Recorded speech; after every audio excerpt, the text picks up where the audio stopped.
सांप के जहर से इंसान की मौत कुछ ही घंटे में हो जाती है। अनेक स्नेक कैचर थोड़ी सी लापरवाही की वजह से मौत के मुंह में जा चुके हैं, मगर सांपों के बचाने का इनका जुनून मौत की परवाह नहीं करता। जी हाँ, सरदार शहर के स्नेक कैचर विनोद तिवारी 20,000 से ज़्यादा सांप, गोह और गोयरों को रेस्क्यू कर इनकी जान बचा चुके हैं।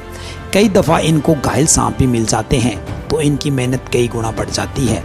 सांप किसी जानवर के द्वारा भी घायल हो जाते हैं, आपसी संघर्ष में भी घायल हो जाते हैं। कभी कभी इंसान भी डर के मारे सांपों को चोटिल कर देता है। कई दफ़ा सांप के ऊपर से छोटे मोटे वाहन गुजरने से भी चोटिल हो जाते हैं।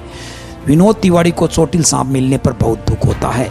उस चोटिल सांप को सीधा जंगल में रेस्क्यू नहीं करते, बल्कि वेटरनरी डॉक्टर से संपर्क साध कर इनका उपचार करवाते हैं। उस विषैले जीव को तब तक अपने साथ रखते हैं जब तक वह पूर्ण रूप से ठीक ना हो जाए। ऐसे में घर के अन्य सदस्य जहरीले सांप से चिंतित एवं परेशान रहते हैं, मगर विनोद तिवारी के जुनून के आगे किसी की एक नहीं चलती।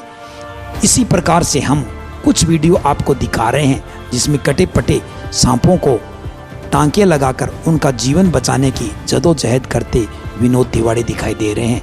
आसानी से कोई वेटरनरी डॉक्टर भी जहरीले सांपों का उपचार करने की सहमति नहीं जताता, मगर विनोद तिवारी द्वारा अनेक प्रार्थनाएं करने पर यह सब हो पाता है।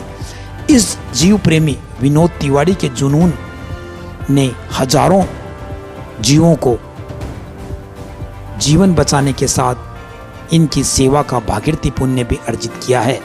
विनोद तिवारी को अनेक दफे जहरीले सांप काट भी चुके हैं, मगर विनोद तिवारी को अब तक किसी प्रकार का बड़ा नुकसान नहीं हुआ है। जहरीले जीवों के सांपों के काटने के बाद भी विनोद तिवारी के जुनून में जरा भी गिरावट नहीं आई है। उसी तरोताजगी और संजीदगी के साथ जहरीले सांपों को पकड़कर जंगल में रेस्क्यू करते हैं। एक फोन के बाद विनोद तिवारी सब कुछ छोड़कर उस जहरीले जीव को बचाकर जंगल में सुरक्षित छोड़ देते हैं। विनोद तिवारी जल्दी से सांप पकड़ने पहुंचते हैं कि कोई मानव उस डर के मारे उस जहरीले जीव को नुकसान नहीं पहुंचा दे।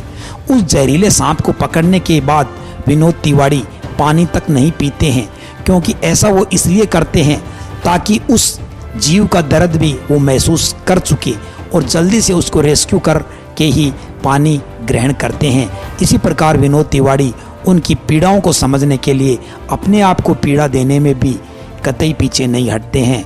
यूं माने इन जहरीले सांपों का सच्चा दोस्त है सरदार शहर का विनोद तिवारी।